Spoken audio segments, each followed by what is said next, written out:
So hi, I'm Sanket Agarwal. I'm a co-founder and CTO of Meetonic. It's a real social networking app. It's in public beta stage right now. Will be available soon on the App Store and Google Play Store. I'm also into blockchain technology. I've helped designing some exchanges, and I'm also an ICO advisor. I've worked with few global clients launching their ICOs in retail space and in, I'm working with an Australian company again. They are launching an ICO on education plus entertainment industry. So that's a bit background about me. So first of all, I would like to ask, how many of you here still think that Bitcoin and blockchain are same? Can we raise hands? Okay. So I think this is one of the great audience. No, I think we had the question coming up yesterday. Okay. But I think somebody said that governments believe that, but I think rest of the world knows that they are different. Right. So I think I see, in the previous conferences I've spoken, wherein I see at least, if 1/5 of the audience still raise hands on, they still think that, they are same. So as part of my contribution, I make sure that, that Bitcoin and blockchain is not same, and blockchain is there, to support the Bitcoin, as a cryptocurrency. But it's a technology which has larger impact than any other technology which I have worked in. I'm into technology spaces last 14 years now. I've worked in Silicon Valley and Wall Street as well. But this technology, I'm like super excited about it. Not because of cryptocurrency, not because of ICOs, but the social impact, what this technology can bring to the society. Now we all know about blockchain, and I think, in the yesterday as well, we all know that these are the buzzwords about blockchain. It is a distributed ledger, decentralized, immutable, cryptographically secure, smart contracts. But what it really means to me is this 4 T's. What this technology enables is trust, transparency, tamper-proof, and traceability. I think one of my friends, JP, talks about traceability a lot in his sessions. So I'm a firm believer of this technology because of traceability is one of the reasons where we can trace where the money is generated from and where it is going, how many hands it has touched. So it has a complete traceability, this technology can provide to the society. Now when these 4 T's are mixed, we all can think about this technology can be a excellent fit for fintech industry, supply chain industry, retail industry. But one of the things which I get excited more about is the social impact this technology can have. There are a lot of issues we are still struggling in this world, which are, which using this technology can be solved. One of the things which everyone I think can think of is a charity. So, we all are aware of Nepal's earthquake situation or flood relief campaigns. People sitting in, different geographies of this world, they try to think about how do we donate? How do we donate? And then this money actually goes to the right people. Now, we all have our own apprehensions about, if I donate online, whether this money will reach to the right people or not. But having this technology now, with the trust and traceability factor, we can actually trace whether this money I have donated is reaching to the right people or not. So charity becomes one of the most, use case when it comes to the societal impact of this technology. So common complaints, of course, we have is, that charity is actually inefficient, and it's full of corruption. Blockchain can help donations to get where they are going. Some of the organizations who are working, towards this goal is BitGive. It lets donors see where the donations are going actually. So, I think if I get an application to donate, I will donate more because of this factor that, I know that this donation is going into the right hand. I think all of you will agree to this fact that, most of the times we want to donate, but we don't donate because of this fear factor of, this third-party companies will make use of this money. So as we talk about technology a lot, it has a positive impact on the human beings as well. The positive impact in the sense that we will trust these systems more. The coffee conversation will not be like, hey, I donated 1,000 rupees. I don't know whether this will go to the flood relief camp or not. The coffee conversation will be that, hey, I've donated this money and I'm reaching to the people. I'm talking about it now.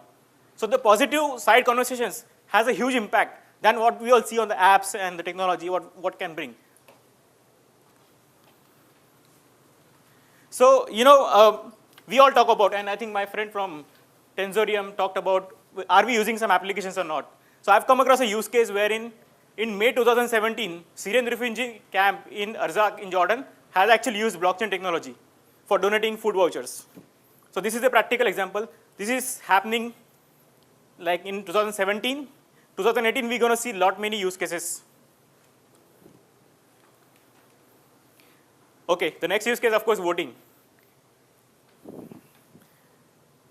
So has anyone heard about a country going, having elections on blockchain? Can you raise hands? Okay. So the blockchain, as we all say, it will disrupt voting. What it can be used for is voter registration, verification, and vote counting. So again, what we will see is of course, we live in a democratic country, but the voting, it still is a challenge. A challenge in terms of, we have seen central government fighting with, ballot machines and all that stuff, which is happening. So I think these guys, if they focus on having elections on blockchain technology, it will help the society a lot. It will build the trust factor. It will also enable people to go for voting more. Some of the organizations globally who are working on this is Democracy Earth and Follow My Vote. So these organizations are actually helping to come up with solutions for, so that public can go and vote using blockchain technology. So this is Sierra Leone is just a first company who has actually ran the elections on the blockchain-based thing. This is a recent news 2 weeks back. So I get really excited about that, seeing some implications of blockchain technology. The next aspect is government, of course. There are so many projects government fund, but we actually don't know where that money is going. So one of the things that we find as a problem are they are often slow, opaque, and they are prone to corruptions. So if 100 rupees is signed by the central government, by the time it reaches to some village back in Bihar, it might be just 5 rupees or 10 rupees. Now these people can have a complete transparency. We file RTI, we file, but we don't get response on time.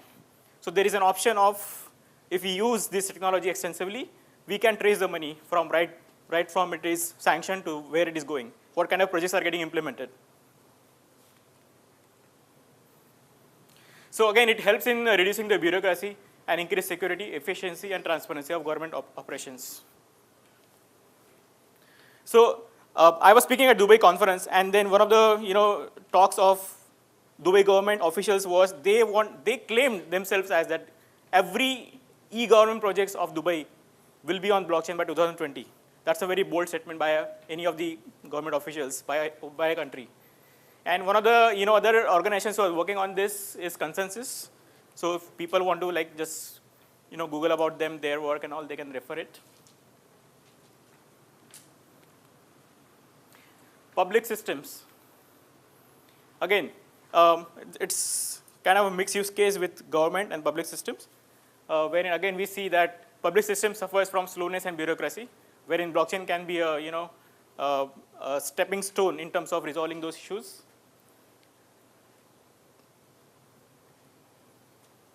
GovCoin is helping UK government to distribute public benefits using the blockchain. So like social security benefits, senior citizens benefits, those are all again challenges which public systems, the democratic country or any other country actually faces. That whatever is sanctioned is not reaching to the people. So using this technology again, it can be solved. Healthcare is another area where we can have a huge impact. Now we all go to the hospitals, we do so many tests of ours. We don't know whether this data is secured or not. So all these clinical trial data, which is there with the hospitals. So there is absolutely no guarantee because it is centralized that this data is used in which way and what way. We don't know exactly.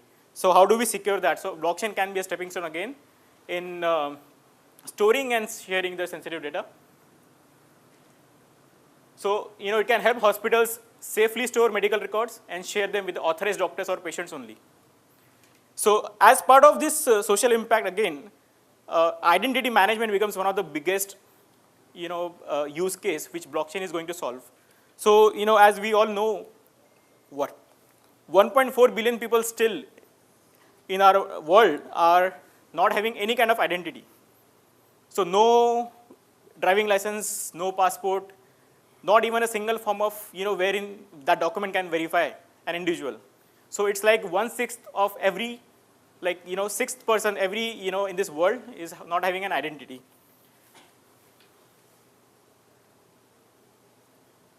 So JM and Tieron are working on disrupting the current healthcare data space. Again, these are global organizations. We can take reference from them and then see what they're doing.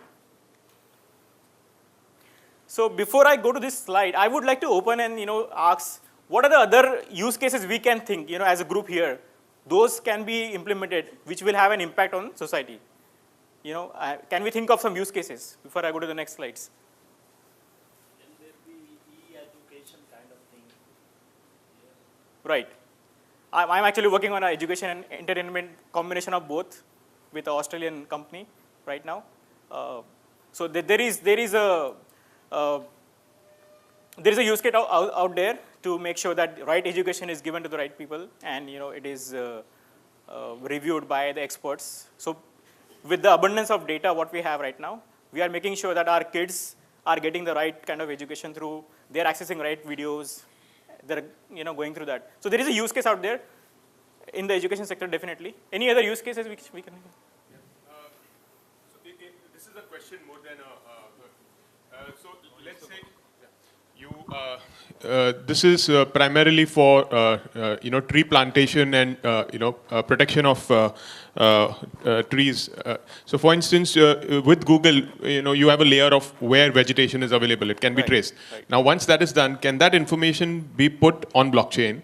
And then once that is done, every few days, it can be checked to see if the tree's been cut or if there is any discrepancy. Is that possible? So automatically, it'll keep the entire system will keep automatically checking whether the green cover is increasing or decreasing. Is that something like that possible?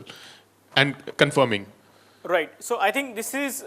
See, I'll tell you what happens is I was involved with a project at one time, and like what you mentioned, these people, when they would give money for plantation, they'll ask, right, how do we know that the tree is planted where you say it is planted? Correct. Right? And is it going to be sustaining after, say, 1 year? Right now it is there. We pay money, it's there. And after 6 months, it is not there. So how do we trace? And it's not practical for someone to go and photograph every single tree every few months. It's too costly. So this way, you can ensure that it is absolutely where it is. Is that possible? Well, this automatically. This is, so when it comes to the traceability, of course, it's a challenge geographically because it is spread across in a wide range of areas where. But I think we are living in a world wherein Google cameras have gone each and every corner of this world. So this is still possible. It is still possible to trace. We're talking about satellite, not camera. Yeah, I'm talking about satellite as well. So there are, again, if you see, we still track the number of trees with the number. So in the cities and in some remote parts of the cities, there are still trees are being tracked. And if they are cut, the government officials actually know about it, that this tree is cut and this is by. So there are use cases which people are working on it. Sure. So it is still possible to implement. Now, I don't know how feasible that would be in a shorter time frame, because we are still scratching the surface when it comes to the social impact on that. I just thought, let me ask. Yes. But very valid point, that comes under the environment impact on, impact of blockchain on environment. So some of the interesting use cases which have come up while studying about this topic and talking to some of the people I'm working with from Consensus, we talk about some of the very innovative topics on how can again we go further and help society. So one of the use cases I've come across is the harassment issues. How blockchain can be instrumental in that. So a very unique use case was that we all face, as a part of the society, harassment is one of the biggest issues we face.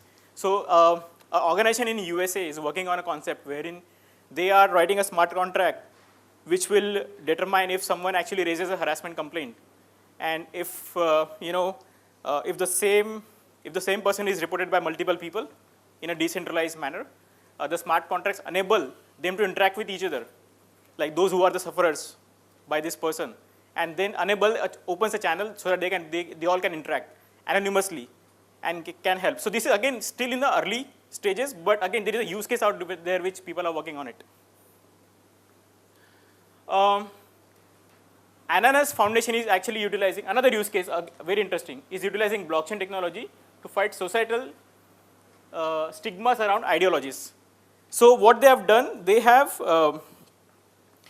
taken the ideologies from, so one of the first use case what they have worked on is they have taken the ideologies from Quran and then they're putting on blockchain.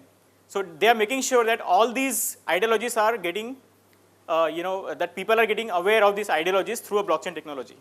Now, what are the impact is, they want to make sure that the right information is passed through to the people who are actually following the religion and, are firm believer of religion. So a very interesting use case, again, in a still very nascent stage. I would request if anyone is interested, can take a note of it and then found their work. Can I ask a question? Yeah. So I seem to have a challenge that I see Yeah. in the harassment case that you specifically mentioned, where if more than a certain set of people say that a harassment has happened, then you probably tend to say that probably that's the case.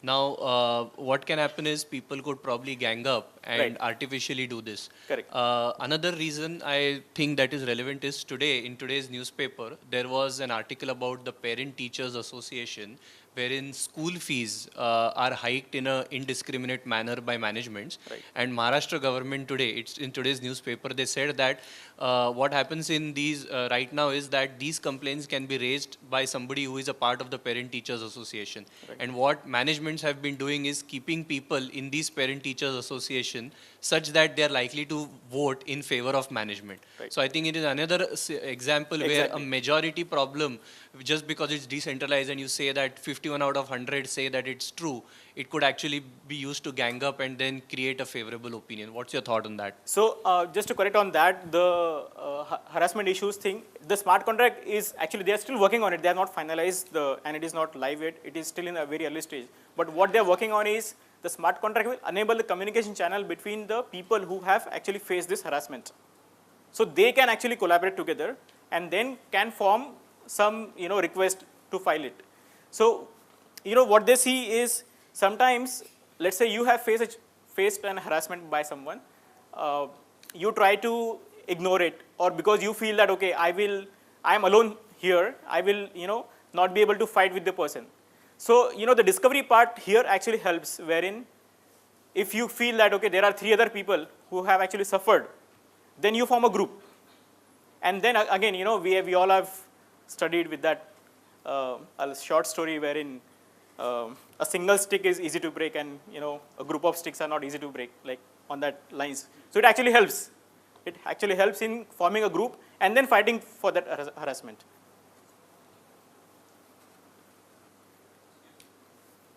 Do you see the application in the travel industry, hotel booking and all of that in terms of blockchain solution? Yes. Has there been any thought around that? Right. So I think soon we will see a competitor of Ola and Uber on blockchain. The ride sharing, which is one of the most used use cases in terms of travel, wherein. So I mean, if you have heard today when I was coming back on the radio, drivers are complaining about their fares with the Ola and Uber. So I think one of the challenges what industry is solving towards that is how this driver community is getting paid, and how can they make this payment on blockchain by writing some smart contracts which will execute on the conditions, so that we don't change it. The companies don't actually just change it because of their own benefits. So we will see that soon happening. I think. Hi. In addition to the earlier conversation that was going on, we are in process of investing in one startup that is specializing on decentralizing criminal database globally. Okay. It's a Delhi-based startup, and they came up with a very nice concept that all the criminals which has a recorded crime in any part of the world, this will be decentralized. So if somebody is trying to do cross-border travel along with the treaty or other thing that which other country do not know, then it will be, the information will be shared over there. And they are looking help of all the interconnected department like police or CBI or FBI or something like that. So that's the next big thing in the happening. So all the criminals need to watch this space. Thank you. I hope we don't have anyone in the audience. So yeah, continuing to that, I think travel industry will see a lot of use cases in getting implemented on blockchain technology. And as the gentleman again said, education is one of the sector which is going to see a lot of transformation because blockchain, when it was introduced, it took some time for people to understand. And after people understood it, they understood it in relation to the fintech industry. So blockchain is actually solving a lot of problems in financial industry. That's what the notion was. But it's getting changed now. We have seen so many use cases in last year where the blockchain, because of Bitcoin, it has gone mainstream. Now people are aware of it. People are talking about it. The coffee conversations are based on blockchain and Bitcoins. Again, you have a question? Yeah. Yeah. So you just mentioned about cabs, right? Right. So if they use blockchain, why would they need an intermediary at all, right? You could Right. practically Uber and Ola Correct. would be eliminated. So that's right? a use case actually, wherein the platform itself, wherein I own a vehicle, I will just register on that platform, which is a decentralized platform. It is not Correct. owned by a Uber, which is a centralized agency. And again, the data, we are not talking about data here again, which will be so Uber and Ola, these companies have a lot of data of ours. We don't know what they're doing with the data. And I was at a conference in Hyderabad with the NASCOM, and one of the Microsoft CTO, which is working with Ola now, what they're going to do is they're going to read our data, accumulated data, and then suggest us that, if we are driving from this place to this place, what should we eat?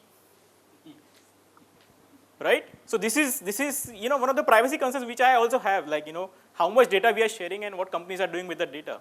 So one of the things, again, blockchain is very instrumental in this, is keeping our data secured and then allowing yourself, the individual, the power of using the technology in your own benefits. Not the organizations will take benefits of your data.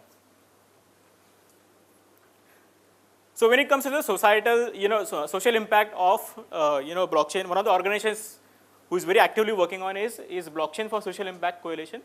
It's an initiative by consensus. I think that's all what I have. If there are any more questions. Yeah. 1 minute. I'll come on to it. Yeah, so I wanted to understand the adoption part of it, because most of the social impact use cases you spoke about include usage of this technology by the masses. For example, the elections. Correct.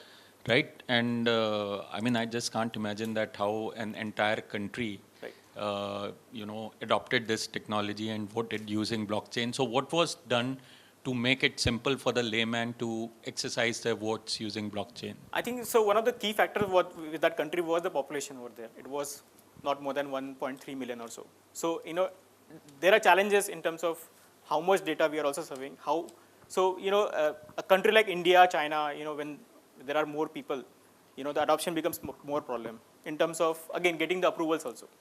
So imagine a country like Sierra Leone, where we have the organization itself is very open to adopting technology, and it was very easy for them to implement that and then execute it. Can you quickly tell us how it worked there? What kind of UI as a citizen? I have not gone into detail of that. So this is again while I was researching on the voting topic. I found that this country has actually done it. So UI wise, I have not seen it personally. So I had a question. Online petitions also can be an use case for blockchain? Yes. So the tracing and the tracking part of it, which actually goes missing. Correct. So there are a lot of not just the petition. There are a lot of suggestions which actually goes. So with all these prime ministers, going digital India movement and all, I think every citizen has. I have met so many citizens of India who has actually logged some or the other suggestions in the last 3 years, but which has gone. I myself have 10 suggestions to Prime Minister Modi, but it has gone unnoticed. So we don't know where it is. We don't know the traceability. We don't know the workflow, whether it has been actually read by someone or not in the PMO organization. So blockchain actually can be an instrumental wherein if we put that a petition or a suggestion request, we can have a, traceability of that, seeing where it is. Hi, Sanket. Bhavin here. Basically, we are also working on something related to blockchain and cryptocurrency related to in the space of reviews, which is user-based, user-generated reviews. Right. So there you have mentioned two factors. One is privacy, one is anonymity in terms of the blockchain network. And in terms of how do we kind of relate to reviews, because I want to know who is doing it, and I don't want to keep it anonymous, neither I want to know who actually is giving me that kind of valuable suggestions. Because this fact is applicable to mostly all products and services wherever you feel to buy or use it. So how do you think how blockchain can solve this problem? So reviews is one of the very important use case because of the way social media has grown up everywhere in the last 10 years, that reviews can be bought, reviews can be paid, and so when it comes to the blockchain, of course, it enables a platform for you, so that if I am actually reviewing and if I have purchased a product, then my review is actually going out on the blockchain. So some company is not actually calling me and then asking me to change that as one part of it. Anonymous part of it is the way we design the system. Again, so this is a platform. Now it's up to the architects of blockchain who is designing that system to design that, you want to make sure that the user is putting a review. He's very confident about what he has purchased. He has actually reviewed it, and then he's putting his review. Why blockchain is going to be useful in that we can be sure that this review is not something, that company has paid some thousands of dollars to someone and then he has written a review. So the tampering part, it actually helps here. Anonymous part, it can be up to the application designers who design the application in a way where we want to have our identity revealed over there. So that, again, it's building trust. So one of the important factor what blockchain is doing is building trust in the society, if it is used, in a proper way. So I would be happy to have my name associated with the review if I'm writing it. So, I will not be, having a problem with putting my name over there. So it's up to the designers what you are designing. Okay, thank you. Thank you. Thank you, everyone.